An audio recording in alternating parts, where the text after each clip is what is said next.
chokehold. Pretty much had young America in the chokehold. Terrence would go into venues, would go into parties, would go into situations where people wanted to hear Run DMC, people wanted to hear LL Cool J. He helped shift the musical trends in Detroit from house and dance being a niche thing to it being like universally accepted. There's only a handful of people that are able to influence the genre like that. There is no box with Terrence Parker. Once you free yourself like that as an artist, you come up with Anita Baker and Bad Times. You come up with Rocking Blue Monday by New Order. You come up with, his playlist back when he was on WSHJ.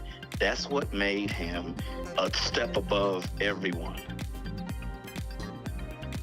Two things, mixing two songs together, right? But you're also, in a harmonious way, taking two songs and making one song. And it sounds like a very simple concept, but most DJs think if they're mixing two records together that they're doing something. You have to make a painting. You have to make a Pablo Picasso. That is his brilliance. That is his genius.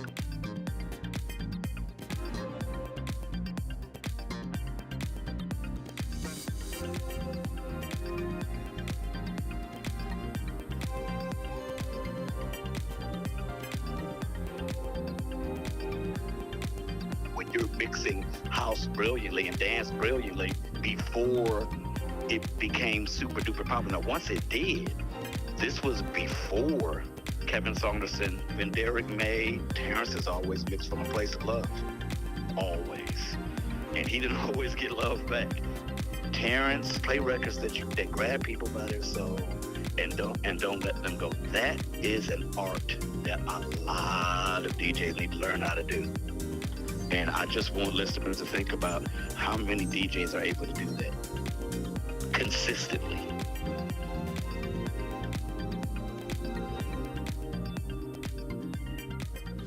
My parents were always playing music in the house, always. Everything from Motown to the Philly sound, Stax records, all of the soulful, stuff. But my dad, because he was in the military, he was stationed in different places, Germany. So he had this vast array of tastes in music, jazz, classical. So, my dad was playing Ahmad Jamal and Dennis Coffey, a wide variety of music. And it wasn't until around the age of 8 that I really started to find my own, I really felt like, okay, I'm starting to really get into music, because my parents were getting ready to have a house party, a party in our basement. And he puts on this one record, and I'm like, man, at 8 years old, I'm like, what is that? And then literally my mom and my dad started dancing to it when it came on. And it was Brainstorm, Loving Is Really My Game. Yep. And I was like, at 8 years old, I fell in love with that record, so that when they finished and they were starting to, get ready for the party, my dad said, well, I could, play the records as long as I'm careful with them. I just kept playing that record over and over and over and over. So that's really when it started for me, when I was 8. As I got into my early teenage years, you had early hip hop that was starting to kind of make a name for itself. It was kind of coming out of the post-disco era. Sure. So it was a combination between listening to Chic, La Freak, or Good Times, those records, stuff from Rod Stewart,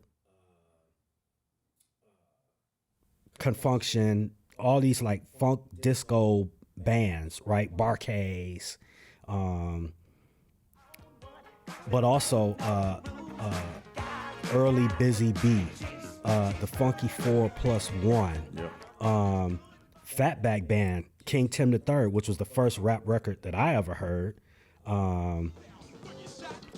So King Tim III, and then of course transitioning into Sugar Hill Gang, those records. So that started to get me more engaged into oh man, I'm really, getting into this music. Well, right around that time, I'd say like mid 80s, early to mid 80s, I'm transitioning from middle school into high school. And during that time, there was a film that came out called Wild Style. And it was all about like, you know, hip hop culture at the time, graffiti art, break dancing, DJing, you know, rapping, all of the, you know, all the 5 elements of hip hop.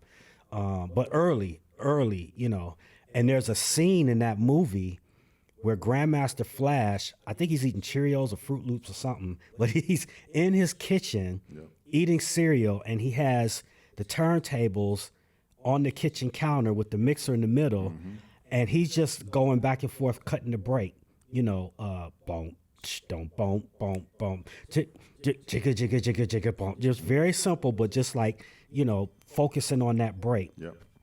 And I was like, oh man, that was the greatest thing I had ever seen. So now that took my mind from, okay, instead of just playing, you know, records and, you know, just listening to them straight out, the idea of actually mixing records. And then I started hearing, I can't even think of the guy's name now, but it was part of the Cutting Records crew out of New York. And they used to have these mixes that came on. In Detroit, we had WLBS for a short time. And in New York, it was WBLS. Yeah. So these guys were on WBLS. And I don't even know how I was hearing this stuff, but I had heard like some mixes from them, and I was like, oh man, this is like crazy. And it was like edits. I think it's Patrice Rushen, feel so real that my mind won't let it go. So there was a part where, just to give you an example, I still remember this. I heard this part where it's that my love is coming on strong. Okay, and then it goes into back into the chorus. Well, they did an edit. My love is coming on strong, coming on strong, coming on strong, coming on. And then I was like, oh, I gotta learn how to do that. Right. So that's when the pause button edits start coming in. So I figured out, okay, if I just, you know, if I can manipulate my pause button on my cassette recorder tape, because, you know, back then we had cassette tapes, button, you got to time it. Your time can't go back and, oop, I missed the edit, go back and, nope, can't do that. Time has got to be right on. That Christmas before I graduated from 8th grade, so my dad got me the 2 turntables and a Radio Shack realistic mixer. If you remember, it had the little click in the in the fader, right in the middle, right in the middle, which I hated because you're trying to slide over and then the click. Oh man, it stopped. But that's what my dad got me. My first turntables and mixer. My parents used to give me lunch money every week. It was $1 or $1 something a day. To go to school and buy the hot lunch during lunchtime, and you get the hot lunch and everything. And so I would save that money, and then when I come home, I'd make myself a sandwich or whatever, and then I'm sitting there doing my homework, and I'm eating a sandwich and drinking orange juice or whatever I was drinking, water or whatever. My dad would come home from work. He would say, boy, why are you always so hungry when you get, are you eating lunch at school? And I would say, yeah, Dad, I'm lying. I lied. Forgive me, Lord. I was lying because I wasn't eating lunch at school. I was saving my money because I knew on Thursday the UPS truck was coming in at Byright Record Shop, and the hot tunes was going to be there, and I was going to have enough money to get at least 3 or 4 hot tunes. I knew I had that little discount, so I was like, okay, I can walk out with at least 4 hot new tunes, that new Farley Jackmaster Funk, and that Jammin' Jimmy or Julian Jumpin' Perez or Ralphie Rosario or whoever. That's all coming out this week. I got to get that hot new, you know. So by the spring of that year, and I was graduating from 8th grade, there was a guy, I still remember his name, Mike Muirhead. It was the first party I've ever done. It was our 8th grade graduation, and he said, "Hey man, can you DJ my graduation party?" And I was like, yeah.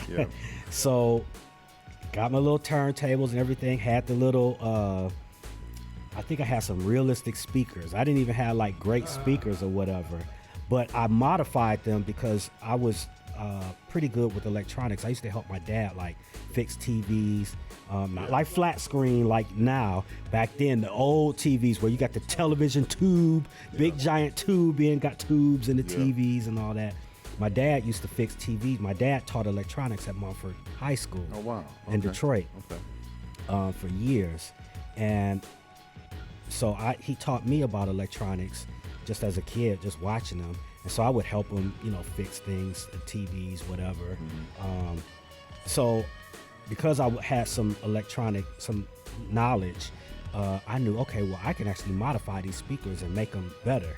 So I would take the 8-inch cone out, woofer out, cut a slightly bigger hole in the box. It's not, it's just big enough. I put a 12-inch woofer in instead of the 8-inch. So I'm modifying my own speakers to get them to, so I'm taking my modified speakers, my little tables, everything. I do Mike Muirhead's 8th grade party. And that's really when it all happened, because that was the first time that my peers actually saw what I was doing in the basement. Well, I grew up in Detroit, and then from the age of 10 on, my family moved to Southfield, which is a suburb just north of Detroit, just outside of Detroit. So when I was going to Southfield High School and discovered that one of the elective classes available was WSHJ radio, and it was a fully operating licensed radio station, FM, 30 watts, I think, 30 watts. So that meant broadcast power, 30 watts broadcast power. So that meant everyone in Southfield, parts of Detroit, could hear the station, and it was on the dial at 88.3 FM. Okay. So it was low end on the dial. So I took it as a class initially, learning how radio works. And as part of the curriculum in the class, they said, well, if you want, you can develop your own radio show.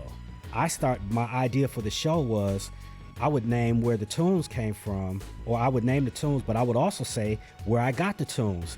Yeah, this is the hot, such and such tune. I picked it up at Buy Right Music on, 7 Mile and Livernois, whatever. I got this record from Chauncey's, 6 Mile. And from me doing that, I would get discounts. I would go into Buy Right, and because I was shouting Buy Right out on the radio, they would give me a little discount, maybe like $5 off. Yeah. Same with Chauncey's. They give me a little discount or whatever. But what I discovered is that I thought the station was only reaching parts of Detroit. I found out that even people in Windsor, Ontario, which for those who don't understand the geography of the Detroit area, Detroit and Windsor, Ontario, which is Canada, is separated by the Detroit River. You can literally take the Ambassador Bridge or the tunnel underneath the Detroit River, or the bridge over the Detroit River, to get to Windsor. So really, for like growing up in Detroit, it was like a normal thing for any of us to travel, as you know, over to Windsor. So your reach is further than what you think. So my reach is further, a lot beyond what I thought. I mean, I'm starting to get call-ins from West Bloomfield, from Dearborn. These are all suburbs of the Detroit area, and I'm starting to get all these call-ins, and people calling into the show saying, "Yeah, I'm listening," or whatever.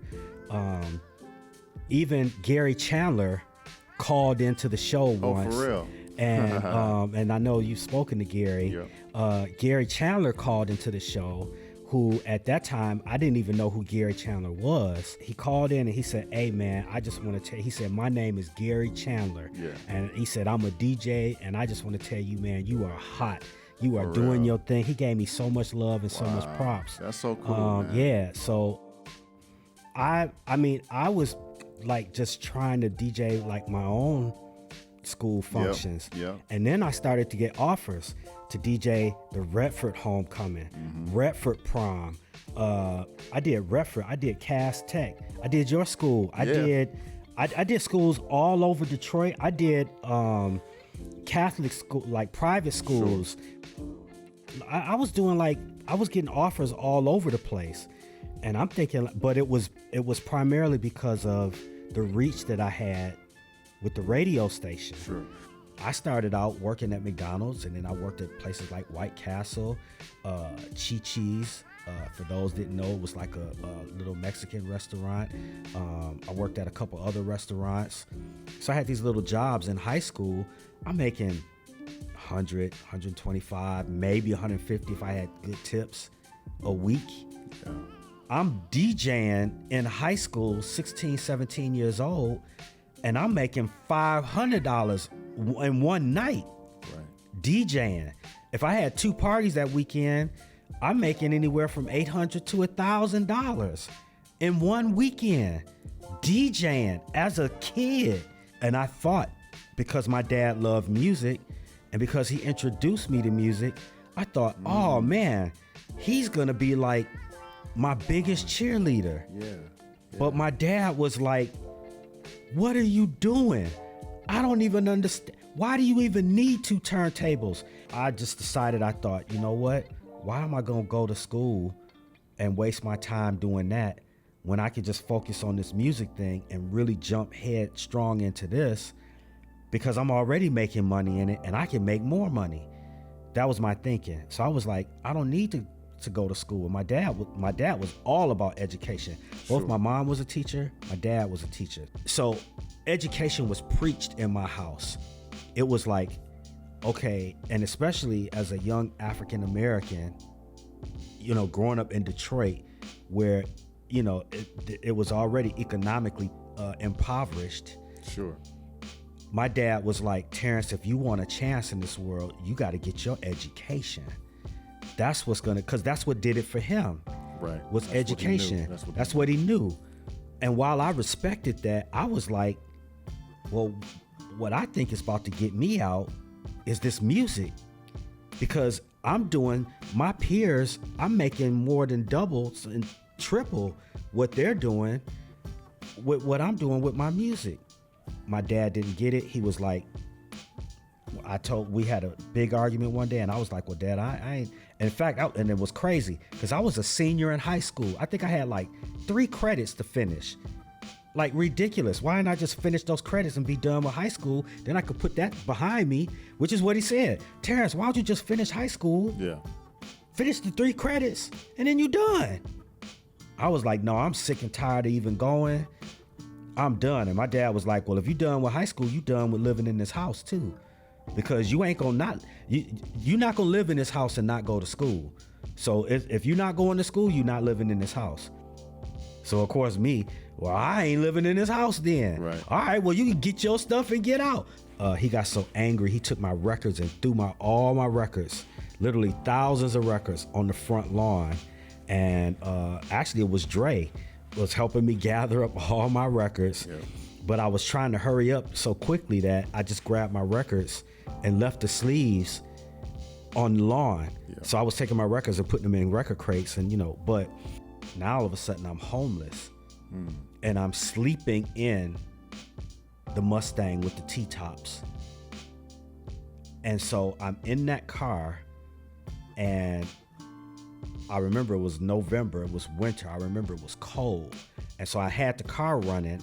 I'm outside, got the car running, so I got the heat going because it's the only way I can stay warm, and I'm in the car.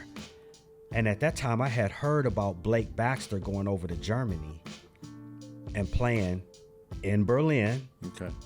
I had heard about him doing that, and I was like, man, one day I was in the car, and so I'm in this horrible situation, but I saw myself in Berlin. Like I don't know, I can't explain it. It was almost just like a vision. I was like, I see myself in Berlin, the same way Blake was in Berlin. I could see myself there, and I just remember praying, like, God, I don't know how this is gonna happen, but I'm asking you to get me out of this situation and turn my life around. And there are all kinds of things that I went through, but just that one thing when I was growing up as a kid, that was like a pivotal moment that changed everything, because it you know, and I take responsibility. I could have just finished the 3 credits and finished high school. And also, just for all the kids out there, because it's important for them to know, I think maybe 2 or 3 years later, I went back to night school, and I didn't get my GED. I got my high school diploma. Okay. I was like, I'm not getting a GED. Nothing wrong with a GED, but I just thought, nope, you know what? I need to get my diploma, because I wanted to honor my mom and my dad, because I knew how important education was to them. And my dad used to always say, but Terrence, if you get your high school diploma, if you get a college degree, nobody can take that from you. He's like, once you got it forever. Nobody can take it away.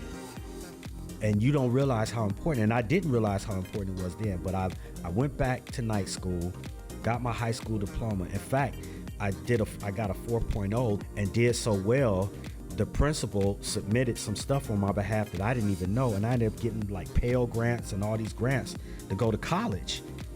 So I ended up doing 1 semester of college, and then I went back to my dad and I said, Dad, I'm doing 1 semester of college. I got it. It's in the books.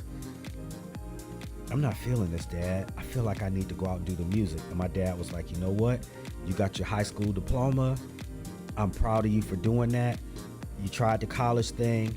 I understand that that's not, you do you. You don't have an issue with me. Like, I respect you because you at least got what I wanted you to get. With any art form, well, I won't say any art form, but kind of like with hip hop, for example, with rappers or MCs, the rappers are battling each other. Yes, sir. In order to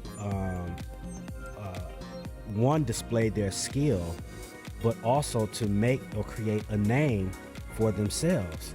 We know that Eminem used to do it at the hip hop shop all the time, along with Proof, God rest his soul, and so many others.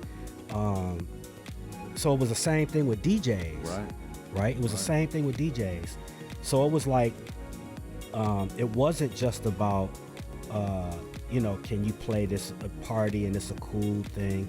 Like in today's culture, I don't think aside from like the DMC battles and those types of things that, aside from those events, most DJs now are building their profiles on Instagram and TikTok and using that as a platform to showcase their skills. But the difference is, generally in doing so, it's just them, showing what they can do or whatever. It's not them versus somebody else with a crowd of people around and you've got the lights on you. And it's like, okay, you can't mess up. With the DJ battles, that was how you made a name for yourself. Because if you won the battle, it was like, oh man, okay, well, so-and-so won the battle. That, and then now people want to book you to play at, not just their high school function like a Redford High School dance or, Mumford High or whatever. Now you're getting offers to play. Well, Daryl from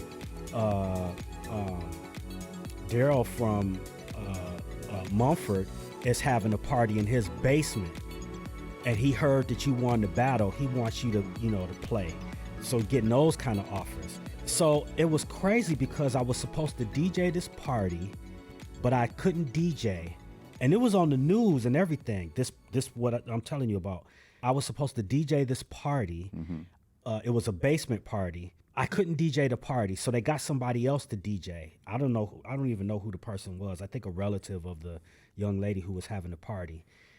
Well, it was mostly preps because, when we're playing house music, and at that time we're playing progressive, which was a kind of like a cross, but it was more of an electronic cross between disco and house. It was like the transition period. Records like Sharon Red, Beat the Street, and you know, John Rocker, I Want It to Be Real. Those types of records, we consider them progressive. Also on that Italo disco style. But anyway, so that's what we were playing at the parties, considered, and that was all part of the prep culture. Where the JIT culture, they're playing Kumo D and Run DMC and all that stuff. Well, this person who was DJing for this preppy crowd. So they're playing preppy music, the progressive, the house. Apparently, a group of jitty kids came in and said, we want to hear some like hip hop, some Run DMC, and the person said, well, I don't have that. Or they said, I'm not playing it. And the guy pulled out a gun and shot the kid in the mouth. Wow. Shot the kid, and I was supposed to be that DJ at that. So if I would have got shot. I would have got shot. Wow. So it was like if you were a DJ at a party and if you wasn't hot, they'll beat you up. And people thought, oh, did that really happen in Detroit? Like, yeah, that really happened. If you wasn't hot, it was a group of guys standing there like, you better be hot. You better be hot. So it's like, okay. So now you got to tighten up your skill game because you don't want to get a beat down at the end of the night. I mean, it was crazy. So yeah, it was. So the whole battle culture, the whole DJ culture, it was a rough thing in Detroit, but it kind of made me, and I think a lot of DJs, really tighten up your skill. The only time I've ever planned a set was there was a DJ battle at Taboo. I had this idea. I said, let me just try this. it. Captain Rap, this artist Captain Rap, had a record that was popular at every, now again, we talking preps and JIT culture. But even in JIT culture, Captain Rap had this record called Bad Times, which was like a universal record you could play. If you had a room full of preps and JITs, you could play Bad Times and everybody, you safe. It's a safe tune. It's safe, everybody just like Tour de France. Safe tune. You can play that. Everybody's good. No fights. Everybody's good. So I was like, what if I said Captain Rap is on a 12-inch at a 45 RPM speed, 45 rotations per minute. It's a 45 RPM. So I said, what if I take Anita Baker, Caught Up in the Rapture of Love, and mix it playing at a 45 RPM? So the pitch is up. Again, now it's pitch. I'm understanding it's pitch. So the pitch is up. So now when I'm mixing these two records, they're in perfect pitch. She sounds like she's singing with the band of Captain Rap. But it's a higher pitch instead of in my life only you. You know, she got that deep sultry voice. Now it sounds like Mickey Mouse. In my life only you. It's real high. But it's in the same octave, the same cadence, everything. It's like it's perfect. They're both running at 45. So I thought, what if it breaks? Because she has this part, da da da da da da, and then she goes into the next. So I thought, what if when she gets to that part and it starts to break down, da da da da da da da da, I thought, let me hit the buttons at the same time, simultaneously, on both 1200s and change it from 45 to 33 because 1200s have a thing called quartz lock. The quartz lock means that it's locking right in, but again, they're electromagnets. It's all, now we're just talking science. It's so if I hit it at the precise same time, it should drop at the precise same time. I said, let me try it. So it's going fast. I hit it. Boom. Dropped it from 45 to 33. Now it's going. So now, exactly. So now you got Caught Up in the Rapture of Love playing at its normal speed at 33 RPM, but Captain Rap Bad Times is now dropped from a 45 to a 33, and now its pitch has dropped, and the bass line is going boom, but again, it's in perfect pitch. Let me stop you there, Tone.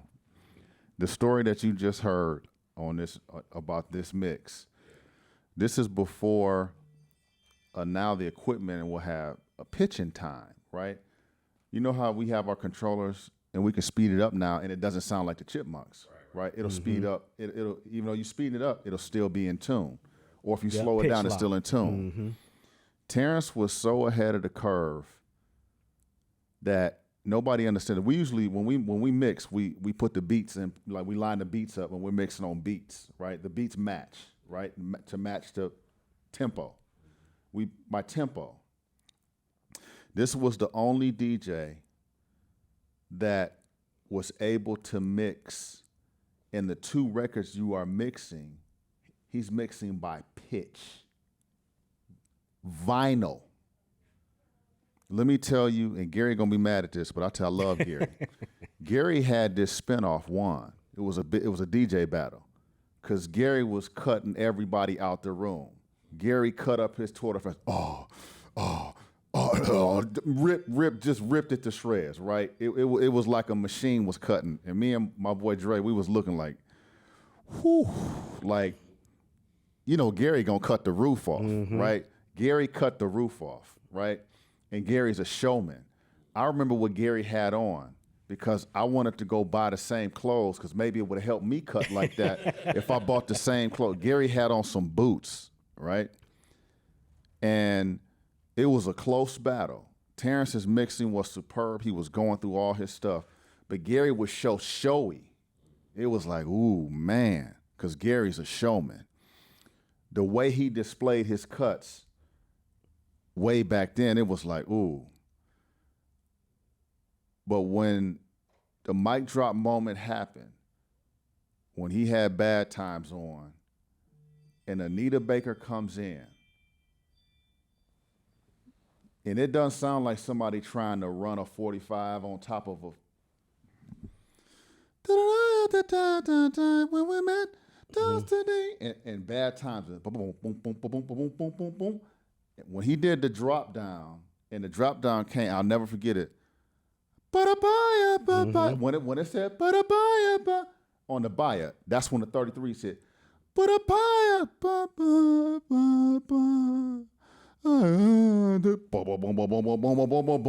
and it was what we call a SMD mix. We won't say what that stands for because my man is saved now. But these 2 tunes are riding. And when it dropped down to 33, because no DJ had been on 45 and cut the tempo in half, boom, just like that. And the mix off, it was over. It was over. It was over. And not just that. Once I dropped it down, when it got back to her vocal, I hit it back to 45 RPM. So it went back to where it was, and it's still right. So the whole trick of it was, I'm gonna take these 2 tunes that are pitched perfectly. They're in the beats are matched up perfectly. I'm gonna drop them down to 33, and then I'm gonna put them back at 45 and not miss a beat. Everything is gonna. So when I put it back up, and she went, everybody. I remember that part. Everybody's hands went up. It was. I've never seen one mix in the DJ battle. Right?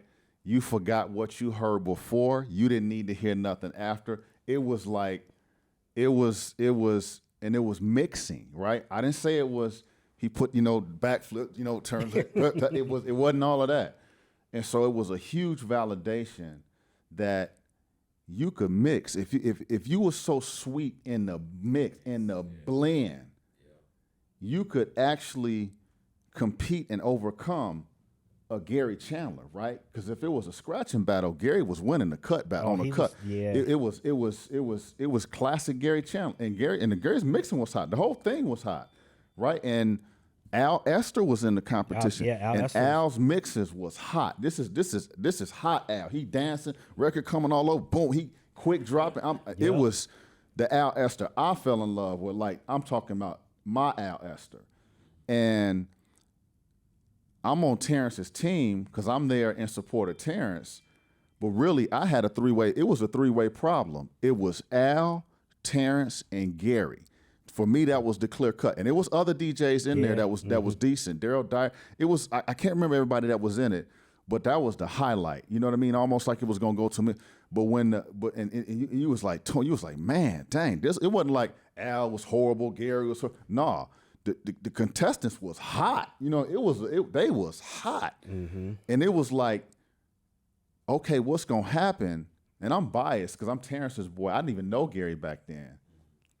But when the Anita Baker Bad Times thing came and it slowed down and it sped back up, it was, oh my goodness, right? And so your fans now, your young fans, they don't know anything about it. They don't know anything about that. And that can't be done because Terrence spins on CDJs now. So that can't be done anymore. Right. Yeah. It can't be done. It can't be duplicated. Not on CDJs. Not on CDJs. So we're going to demonstrate that, but I literally have to pull the records out, and it can't be done on other 12. It has to be done on 1200s. It has to be done on 1200s. Because those hit immediately. So anyway, that's a piece of history, Terrence, and that goes with practice. That goes with thought. You talking about the nanotrometer on the thing? But that's how my mind was processing it. And you want to know what's crazy that I remember about that night? What? God bless him. Oh my gosh, I see Maurice Malone. Malone had this club called the UN on West Grand Boulevard over top. Yep. It used to be Junior Achievement. My dad used to teach at Junior Achievement, and different people end up getting the space, and Maurice Malone ended up getting it because he was doing the clothes in the back, because some people might know Maurice Malone, the fashion designer Maurice Malone. So he had myself and Al Esther were both resident DJs at the UN. Yep. And what happened was, I didn't even know, but thinking about it now, I remember it. When as soon as they said I won, as soon as they announced that I won the mix-off, he had a whole team of people. Do you remember this? Yep. They were passing out flyers. Come see the mix-off champion, Terrence Parker. Almost like with the Super Bowl. It's like, how'd they get the gear ready that fast? He had the flyers already done, passing them out. Come see the mix-off champion, Terrence Parker, every Friday at the I was like, how did you know I was going to win? He said, I don't know, but I was... Because both myself and Al, he said, well, I figured either you or Al was going to win. So I had the printer make up both, but Ray Berry was one of the judges. And for people that don't know, Ray Berry was also a legendary DJ in Detroit. He was known for like scratching with his shoe. And, he was doing a lot of stuff. He told me at the end of the night, he said, man, it was close. He said, man, it was close. He said, I'm going to tell you. He said, man, it was close. He said, but the thing that you need to know is, he said, the thing you need to know is that Anita Baker Bad Times mix is what did it for you. That's the thing that put you over the top. It put over the top. It was questionable, but when Anita Baker Bad Times hit, it was like, we can go home now. It was like we could have went home. I would have been okay had either Gary or Al won. Had you not done Anita Baker Bad Times, it was close. It could have. You could have said, okay, cool. Terrence won. You could have still won it. Terrence won. Yep. Gary, okay, we're gonna give it to Gary. But after Anita Baker Bad Times, I'm sorry. It was hurting feelings. It was hurting. It was hurting feelings, and I went home proud. Because that's in the beginning stages of when I get to know you, man. But that was a legendary moment.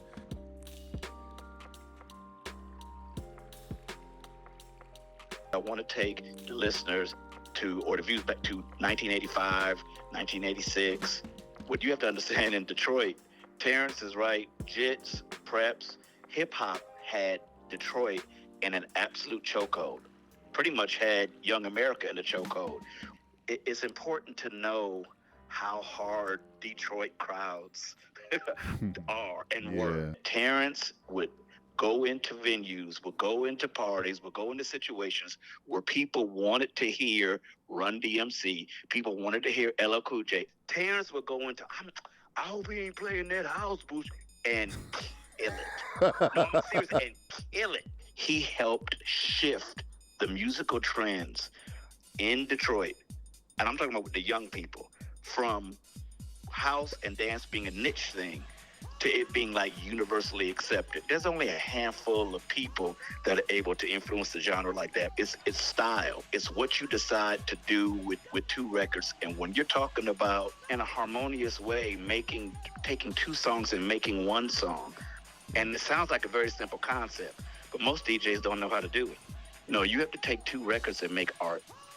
You have to make a painting. You have to make a Pablo Picasso. And Terrence has done it so many times that people who are fans of his, we take it for granted. There are artists that come from genres and they sort of kind of like stand out. They break the mold. They do things that other people aren't doing. They do things that at the time are viewed as not being cool, not being like consistent with the grain. And if you want to find out what makes Terrence one of the greatest DJs to ever touch the turntables, it is that. That's what a true artist does. That's Terrence. There are no boundaries. There are no rules. There isn't what you need to do this or you need to do that. And once you realize there is no box, no such thing as thinking outside the box. There is no box with Terrence Parker. Once you free yourself like that as an artist that can do anything, then you come up with Anita Baker and Bad Times. You come up with Rocking Blue Monday by New Order. There is no barrier between funk, new wave, rock and roll, hip hop, dance music. And when you eliminate all those barriers, you create a palette, a rich palette that is why he is so respected. We lived across the street from each other, practically. A couple of years older than me, a brother in every sense of the word. Parents were friends. I had just enormous love and respect for his mom and his dad, and his brother. I mean, just great people, just fantastic people. And so it's easy to see where the love began in terms of Terrence. And it starts with that. When you are pure and straight about where you're coming from, it shines in what you do. And that's the beginning of the Terrence Parker legacy and legend, is, having a real heart for the music. And true artists can tell when somebody is really doing it for the right reasons and really doing it for the love. So from all of that springs the magnificent mixes. From all of that springs the telephone that he used and became iconic, just became an iconic thing. And these are things that Terrence came up with and just put him in a completely different category of other DJs. I really think, firmly, that it is, that you really don't want to compare Terrence Parker to other DJs. He's in a complete class by himself. The Mercy mix-off was Terrence versus Tink Thomas. And at the time, Tink Thomas was a very popular DJ. And the brilliance of that mix-off that a lot of people don't realize, that mix is one of the greatest mixes I've ever heard, and one of the greatest mixes that Terrence ever did. He fooled people by merging what he was doing with the current genre. So that leads to, you were asking me about him mixing Clear by Cybertron. He mixed doubles with that. And there's a way you can mix doubles where you just like starting the song over, or you're breaking down the part, what people normally did. You manipulate that record in so many different ways, in ways that I haven't heard anybody do. Not Gary Chandler, not anybody. I mean, name any DJ that you've heard work clear, and they did not work clear the way Terrence did on the turntables that day. And that's just one mix. I don't even want you to leave here thinking, well, the highlight of the Mercy mix off and what Terrence did was clear. No, that was just one mix. Every mix he did was killer, like killer. It's killer. If social media was what it is now, you know what I mean? It would have been an international phenomenon. Terrence thinks music is music, and good music is good music, and great music is great music. Play records that grab people by their soul, and don't let them go. That is an art. Terrence can mix in Paris, Bangladesh, Tokyo. You just name the place, and he can mix at my mother's 80th birthday party and rock every single place. It is doing something to touch the soul of the people that are hearing you play. And Terrence manages to do that every time he mixes, consistently. He's one of those DJs that came out hot. It wasn't like he ascended to hotness. Nope. He came out hot, blazing. He came out blazing. 1993 was the first time I traveled overseas. Now, the way that came about was I put out my first record in 88, which was the Separate Minds project. After that, my next release was the TP1 EP with 430 West Records, which is the Burden Brothers, Lawrence, Lionel, and Lenny.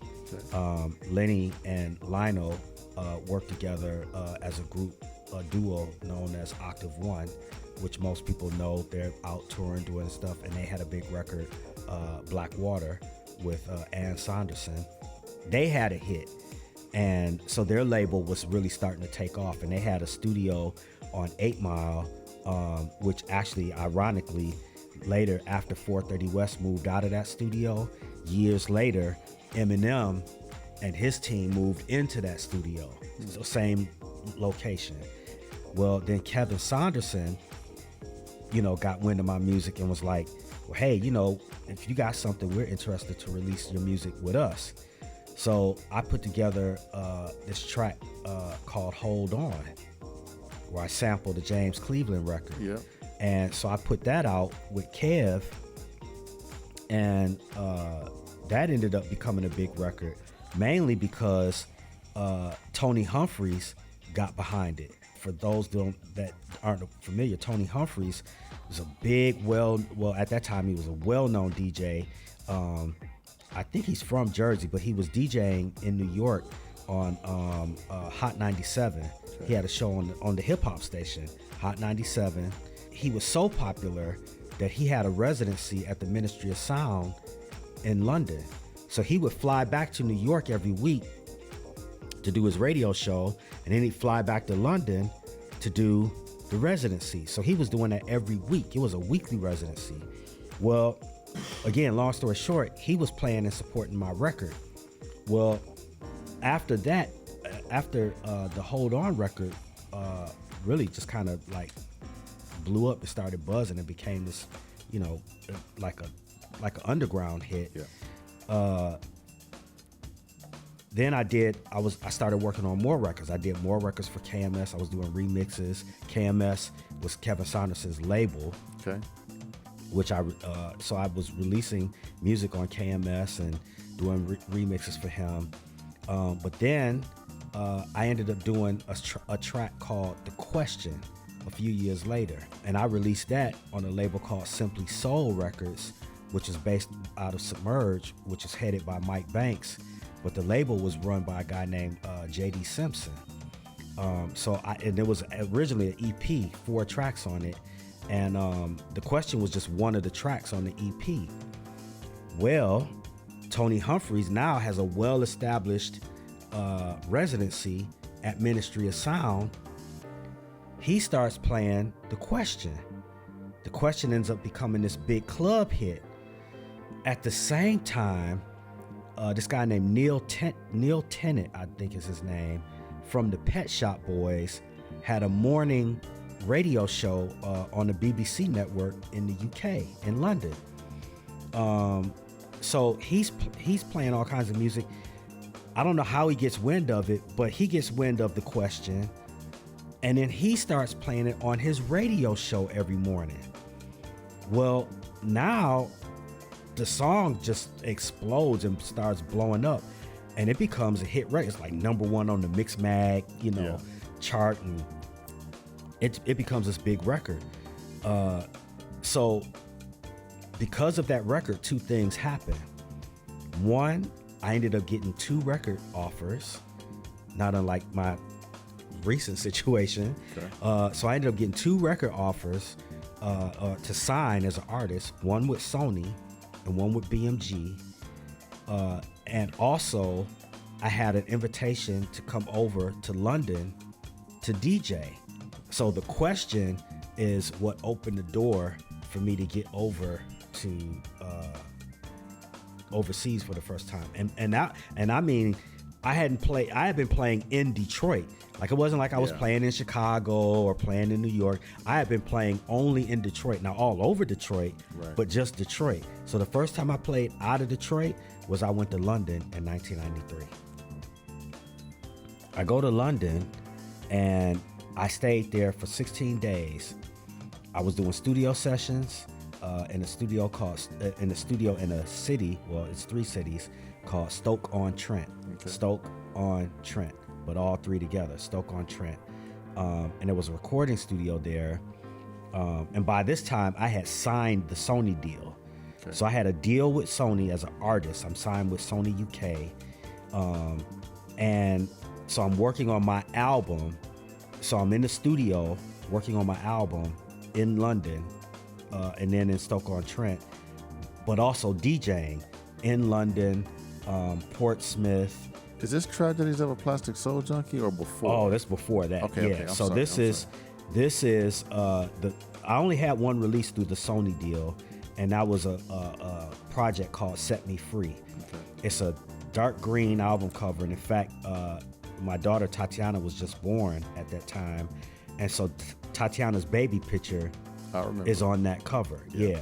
So that was all through the Sony deal. Okay. So once I got over there and I started DJing in London, I had a feeling like this isn't going to really work for me. I actually got very discouraged because one of the guys from the label said, well, we don't scratch here in London, and the DJs here don't scratch. So when you play your sets, don't scratch. And so I said, well, that's like telling a fish not to live in water. Right. That's like telling a cow not to make milk. Like, this is what I do. Part of what I do. And so if you tell me don't scratch, you're handicapping me. You're stifling me. And I felt like you're just making me like everybody else. I could come in and blend records for 2 hours, but that's not, I'm so much more than that. So in my mind, I was like, no, I got to go in and do what I do. If this works, if it doesn't work, if it's not going to work, it's not going to work with me doing what I do. So I went over and I played these sets. Some people were kind of like, hey. Some people were like, ooh, really? Wow. They weren't feeling it. And it was like, okay. My record, the Set Me Free record, was scheduled to be released as a single in the United States. It was released in the UK and was doing pretty good. But because of the buzz on it, and it was a vocal project, they wanted to release it in America. So I'm excited, like, okay, it's about to come out. I'm thinking this is going to be my big fun, my good life, right? Well, I find out, I can't remember how, but I found out it wasn't going to come out. So then I decided, well, before the ship goes down, I'm jumping off the ship. So I was like, I told Neil Rushton I wanted to be released from my contract. I said, I want out. It was short-lived. That was like 94 when that happened. I signed in 93. By 94, I didn't have a deal, nothing. No gigs coming, nothing. Going into 96, I really didn't have any records out, anything like that. I get a call from Richie Houghton. And this is why I love Richie to this day. Richie Houghton and John Aquaviva contacted me. They said, hey man, we started this whole thing called IntelliNet, where we got our own distribution, our own thing. And they said they're kind of like doing like what they were doing with Submerge. I didn't have, I wasn't putting any records out or anything at the moment. And they were like, we've heard your stuff that you've done with Submerge and whatever. Man, we'd love to offer you the opportunity to do your Intangible label with our distribution company. Okay. So I was like, man, sweet. Yeah, let's do it. So the first record was a record called the Crab Legs EP, where I sampled and cut up like, I think Let No Man Put Us Under, and I did a bunch of like just Candido. sample. Yeah, Candido. Yeah, know your own yeah. record, fool. Man, it's so many, dude. It's over 100 some odd records. Thousand Finger Man. Yeah, yeah. And I cut that up, chopped that up. Yep. That's And, one of Terrence's classics that he used to play, Thousand Finger Man by Django, whatever the artist is. Candido. Yeah, Thousand Finger. Candido, I'm thinking of the tune. Yep. Thousand That's, Finger Man. that would make its way on mixtapes. Then you would have sampled that and put it on the EP, the Crab Legs. Yep. The Crab Legs. I sampled it, chopped it up, and put that out. So that did really well. The second release was Emancipation of My Soul. Okay. I put that out where I started out the pianos because I was inspired by the French Kiss, Little Louis track, The French Kiss. But I didn't want the whole sexual aspect of it. But I liked the fact that it was going and then it slowed down and I saw what it did in the club. So I said, well, what if somebody made a record the opposite way? Instead of it being fast and then it slows down and then it speeds up, what if I start the record slow and then have it speed up and then it slow down again at the end? So that's the way I started Emancipation of My Soul, this whole piano track. That did very well. Third release on the label, under this new distribution with Richie Houghton and John Aquaviva, Love's Got Me High. Wow. Third release. That was a record where I was like, okay. I was sitting down watching this comedy special on HBO, and it was Jamie Foxx's first comedy special, and he's telling jokes and all that, and he's funny, and I'm laughing, I'm going, all right. And then he sits down at the piano, and I'm thinking, okay, yeah, he's gonna just be funny or whatever. And then he starts singing, and I'm like, this dude can sing. When I hear it, I immediately go, I can sample that. I can make a tune out of that. Yeah. That's hot. The next time the special came on, I recorded it, and then I sampled the vocals off of that. And I took the vocals, I said, all I need are the vocals, and I'm gonna play the piano parts, and I'm gonna do the drums and all that. If I remember correctly, 2 to 3 months after I put it out, I remember getting a report back from John Aquaviva. He was like, man, we done sold thousands of these records already. Next thing I know, I got contacted from a label in the Netherlands called Fresh Fruit. And the Netherlands was known for like hard techno, happy hardcore, these real intense. This is label IDTK out of the Netherlands. They put out these hard, like really hard, aggressive stuff. But Fresh Fruit was known for putting out these like really great house records. And they were like, we want to license that and put it out because we know this record is about to be a hit. So I signed the deal with them. They put the record out, and the record went to #1 on the pop chart in the Netherlands. Let me interrupt real quick. You know how I knew that record blew up? This is how I knew that record blew up. I'm at Michigan State in college during the time, and I'm pretty much the only real deep house guy, on the Michigan State campus. Just a few other DJs that play some house music, maybe some popular Crystal Waters or, CC Peniston hits and stuff like that. And two of my promoters, one, I'm going to give a shout out to Tony Lee. He was like, man, your boy got this tune out, man. Your boy got this tune. And I think maybe Marquín Martez knew about it too. And so cats that were throwing regular college parties were pausing. And that wasn't the music we were playing. I'm playing Luke and, Pistol Grip Pump and Parliament party tunes, right?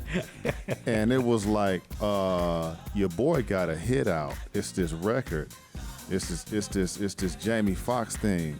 It's this Jamie Foxx. And everybody were talking about the Jamie Foxx tune. And you probably already gave it to me or whatever, and I probably already had it. But the fact that it was getting on the mental plate of everybody, say like you got, I call them ghetto DJs, and let's say they only got 5 house records. They got Percolator, Blow Your House Down. Mm-hmm. They got like a standard little house set. Yep. But those DJs were talking about Love's Got Me High. Yeah. So I was like, something has crossed over to where non-deep house people, it's on their radar. What's interesting is at the same time, WJLB, which was at that time, they were the biggest, the most popular urban radio station in Detroit. They had 500,000 watts. You could drive down to beyond Toledo and listen to WJLB. Yeah.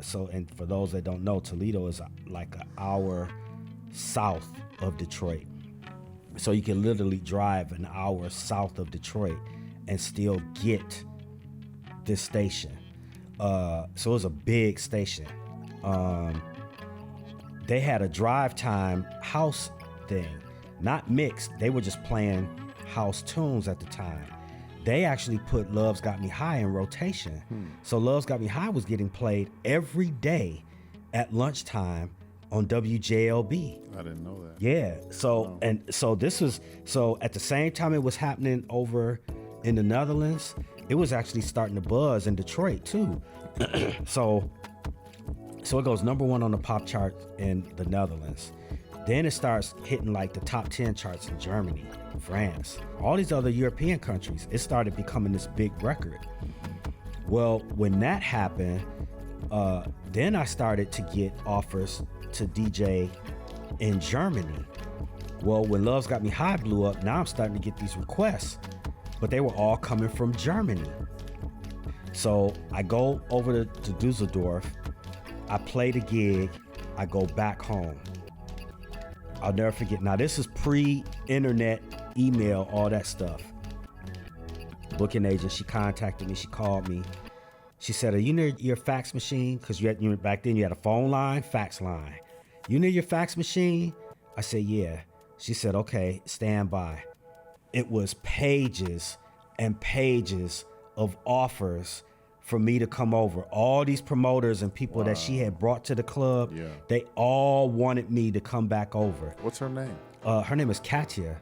Katya. I heard you say that name before. Yeah, okay. Katya Gowen. I go back over and now I'm starting to DJ in Germany a lot.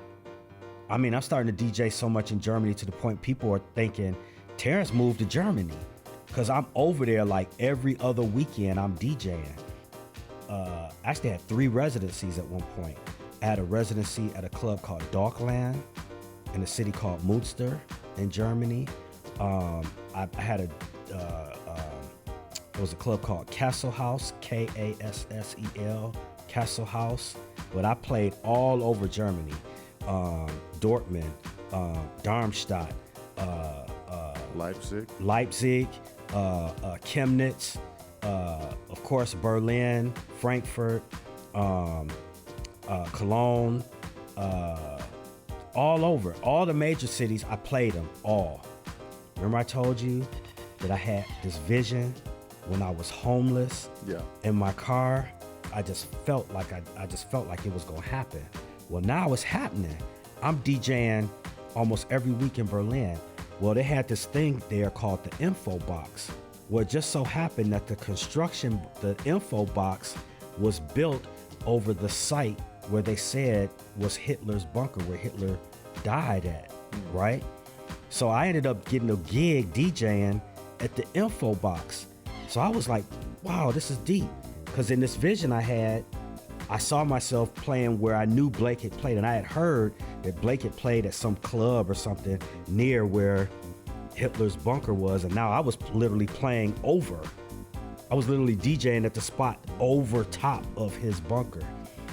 Same booking agent Katja arranged for me to go on German MTV, which was called Viva Television. I do my set, but during my set, I beat juggled Anita Ward, Ring My Bell. I was beat juggling it, you know, starting just to do, and then you ring my bed. So I'm doing doubles of that and beat juggling it. After I did Viva, like we recorded it live. After that, then oh man, now the offers are really coming in. Oh wow, we saw him on Viva. We want to book. So now I'm getting booked everywhere. I'm doing festivals, Love Parade, like all the big. Now I'm starting to do big stuff in Germany. So this is all 98, 99, 2000, 2001. Okay. So long story short, fast forward to 2001.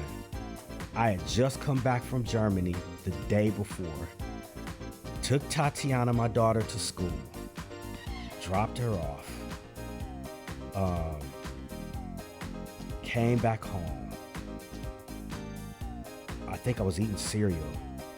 I got the TV on, and the first plane flies into the World Trade Center. Promoters in Europe were afraid to book American artists because everything was so chaotic that they didn't know if they'd even be able to get over there. It was just like crazy. So all of a sudden I went from having, because I had this momentum where I was going up and up and up with my bookings, right? For years. 97, 98, 99, 2000. I got a good run going. Yeah, a good run. 2001, all of a sudden after that, bookings literally went nosedive, straight down. Because that's where our market was Europe. Right. I was doing maybe a few gigs in America, maybe playing in LA or New York, a gig in Chicago, here and there, some gigs in Detroit. But most of the gigs, like I said, I was in Germany so much everybody thought I lived there. Now all of a sudden, I'm barely getting booked there at all. Man, it's really, really tight. I get an offer in 2004 from this guy who now is world famous, but at the time nobody knew him. I get this email, because email was just starting to, so I get this email from this guy with this broken English, inviting me to go to this place I never heard of, Chiba City, Japan. Wow. And the guy was DJ Nobu. Now, for those who know, like, Nobu is not like now, he's like this techno legend. Like, he's DJing. Yeah, he's big. He's DJing everywhere. But back then, nobody knew who Nobu was. People in Japan. What's up, Nobu? What's up, Nobu? You know we love you, man. Yep. So, so Nobu, and because he had this group called Future Terror. Yep. Future Terror was the name of their group. And so, Nobu and his crew brought me over. I was like a little nervous about it at first, but I talked to Trackmaster Lou, who had been to Japan several times. He was like, Terrence, go. He said, even if they're not offering you a lot of money, go, do it. You're going to love it. And he said, man, it's going to be one of the best experiences of your life. Yeah.